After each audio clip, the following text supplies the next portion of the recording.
જય માતાજી મિત્રો, સ્વાગત છે મારા મિની બ્લોગમાં. તમે જોઈ શકો છો આ છે પાર્ટ 20. બીજા પાર્ટનો જોઈએ તો જોઈએ જ. તો ફાઇનલી મિત્રો આપણે આવી ગયા નવગણ કૂવો જોવા માટે. તમે જોઈ શકો છો આ છે નવગણ કૂવો, અને બીજા પાર્ટનો જોઈએ તો એ પણ જોયો જોઈએ. તો ફાઇનલી મિત્રો આ આપણો ટ્રીપનો છેલ્લો ભાગ છે. તમે જોઈ શકો છો આ છે 20મો ભાગ, અને બીજી ટ્રીપમાં પણ જવાનું છે. ત્યાં સુધી ફોલો કરી રાખજો. ફાઇનલી મિત્રો તમને મળું બીજા બ્લોગમાં. ફાઇનલી મિત્રો આપણે છીએ અત્યારે ઉપરકોટના કિલ્લામાં. તમે જોઈ શકો છો. તો ફાઇનલી મિત્રો આ ઉપર જૂનાગઢનો ડુંગર પણ દેખાય છે. તમે જોઈ શકો છો. ફાઇનલી મિત્રો આપણે હતા ઉપરકોટના કિલ્લામાં. તમે જોઈ શકો છો. ફાઇનલી મિત્રો આપણે હવે જૂનાગઢમાં પી લીધી ચા, અને આજે તો આપણે છેલ્લો દી જૂનાગઢમાં. ફાઇનલી આપણે જૂનાગઢમાંથી નીકળી ગયા ઘર તરફ.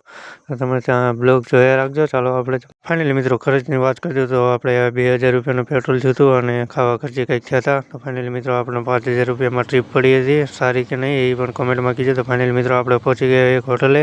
તમે જોઈ શકો છો આપણું ગામ હજી અહીંથી 18 કિલોમીટર દૂર છે, અને ત્યાંથી પણ આપણે 10 કિલોમીટર દૂર છીએ. એટલે કે માનો કે તમે 30 કિલોમીટર આપણે હજી દૂર હતા. ફાઇનલી મિત્રો પડી ગઈ રાત. તમે જોઈ શકો છો. ફાઇનલી મિત્રો આપણે પહોંચી ગયા ઘરે. Bye bye Tata.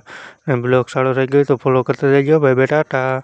મિત્રો આપણે ફેસબુકમાં બધા પાર્ટ અપલોડ કરવાના છીએ, તો પણ અહીંયા પણ તમે જોઈ લીજો. અને બધા પાર્ટ એક સાથે આપણે અપલોડ કરવાના છીએ, તો ફેસબુકમાં પણ તમે જોઈ લીજો. તો મળવી. Bye bye Tata.